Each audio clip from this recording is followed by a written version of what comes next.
Anantapuram market యార్డ్లో చీనీ రైతులకు జరుగుతున్న మోసంపై అర్బన్ ఎమ్మెల్యే దగ్గుపాటి ప్రసాద్ ఉగ్రరూపం దాల్చారు. ఇవాళ ఉదయం ఆయన మార్కెట్ యార్డ్లో ఆకస్మిక తనిఖీలు చేశారు. మార్కెట్ యార్డ్లో జరుగుతున్న పరిణామాలపై గత నెల రోజులుగా ఎమ్మెల్యే దగ్గుపాటి తన సిబ్బందితో నిఘా ఉంచారు. ఇవాళ ఆయన సడన్ గా మార్కెట్ యార్డ్ ని విజిట్ చేసి అక్కడ మోసాల్ని బట్టబయలు చేశారు. విషయం తెలుసుకున్న సిపిఐ రైతు సంఘాల నాయకులు కూడా అక్కడికి చేరుకున్నారు. అక్కడున్న మార్కెట్ యార్డ్ సెక్రటరీపై ఎమ్మెల్యే దగ్గుపాటి నిప్పులు చెరిగారు. 5 మంది వ్యాపారులు రింగ్ గా ఏర్పడి రైతుల నుండి తక్కువ ధరకే పంటను కొనుగోలు చేయడంపై ఆగ్రహం వ్యక్తం చేశారు. రైతుల నుండి నిబంధనల ప్రకారం 4% కమిషన్ వసూలు చేయాల్సి ఉండగా 10% వరకు వసూలు చేస్తున్నారని రైతులు చెప్పారు. దీంతో ఆయన మార్కెట్ యార్డ్ సెక్రటరీని నిలదీశారు.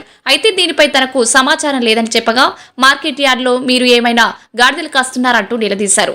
రైతుల నుండి ఫిర్యాదు తీసుకుని మార్కెట్ యార్డ్ సెక్రటరీపై చర్యలు తీసుకుంటున్నట్టు వెల్లడించారు. ఇక నుండి మార్కెట్ యార్డ్ లో ఈ ఆటలు సాగనివ్వనన్నారు. గత 5 ఏళ్లుగా ఇలా రైతులను దోపిడీ చేసి కొందరు వ్యాపారులు ఇక్కడ సిబ్బంది సొమ్ము చేసుకుంటున్నారన్నారు. ఇక నుండి రైతుల్ని మోసం చేస్తే సహించేది లేదని దగ్గుపాటి అన్నారు. ఫస్ట్ గత 1 మంత్ నుంచి నేను అబ్జర్వ్ చేస్తా ఉన్నాను. ప్రతిరోజు 10% కలెక్ట్ చేస్తాను. ఇక్కడ యాక్చువల్గా గవర్నమెంట్ రూల్ ప్రకారం 4%. మా ఆఫీసర్స్ కొంతమంది ఇట్లా లాలూచి పడి ఎంతమంది ఉన్నారంటే 42 మంది ఉన్నారు. ఆక్షన్ పాడింది 1 మంత్ నుంచి ఇవ్వయ్యారు 5 మెంబర్స్. ఇదే 5 మంది రోజు వాడుకుంటున్నారు. వీళ్ళేగా ఏమంటే ఆన్లైన్ ఆన్లైన్ మీటింగ్, ఆన్లైన్ లో ఎవరిని ఏనీరు. ఈ 5 మందికి గత 5 ఏళ్ళ నుంచి వీళ్ళే 5 మంది లక్షలు కానీ వీళ్ళు 5 మందే. రైతులకు కానీ ఎవరికే కానీ రేట్ తెలియదు అంతే. మనం ఇచ్చిన డబ్బులు తీసుకొని పోవాలి అంతే కదా. మీరు ఇచ్చిన డబ్బులు తీసుకొని పోవాలి. గవర్నమెంట్ కట్ అవుతుంది. ఎంత కలెక్ట్ చేస్తున్నారు? 1.5 లక్షలు 2 లక్షలు వస్తున్నారు. ఇది 4% లెక్క. 1% యూజర్ కానీ కమిషన్, ట్రేడర్ కమిషన్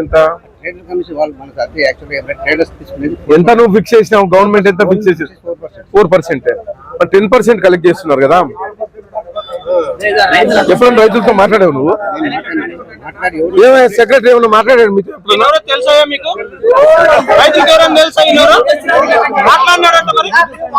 ప్రొసీజర్ చెప్పు. సరిపోతుంది. రైతు రిజిస్ట్రేషన్ చేసుకుంటాడు. ఆన్లైన్ లో టెండర్ జరుగుతుంది సార్. రైతులకు తెలియదు, వ్యాపారస్తులు తెలియదు. అది ఆన్లైన్ నుండి టెండర్ వేస్తారు. ఏది హైయెస్ట్ బిడ్ వస్తే వాళ్ళు ఓకే చేస్తారు. ఎంతమంది ఉన్నారు బిడ్ వేసే 42 మంది. 42 రెగ్యులర్ గా వచ్చేటోళ్ళు రెగ్యులర్ వచ్చే 5 మంది.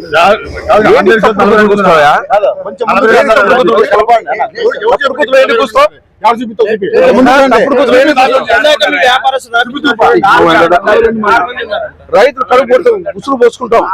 రైతులు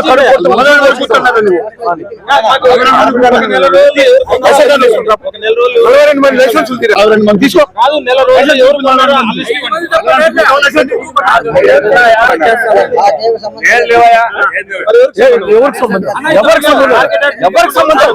ఎవరికి సంబంధం మరి? ఎవరికి సంబంధం? ఎవరికి సంబంధం? నువ్వేం గాడుదలు కాస్తున్నావు? ఏం గాడుదలు కాస్తున్నావా? సంబంధం లేదని కూర్చోవు. 10% రైతుల దగ్గర కలెక్ట్ చేస్తాను కదా. 10% కలెక్ట్ చేస్తాను. నాకు సంబంధం లేదని కూర్చోవు నువ్వు. మార్కెట్ ఎవరికండి సంబంధం? ఏం చేస్తున్నావు మరి సెక్రటరీగా నువ్వు?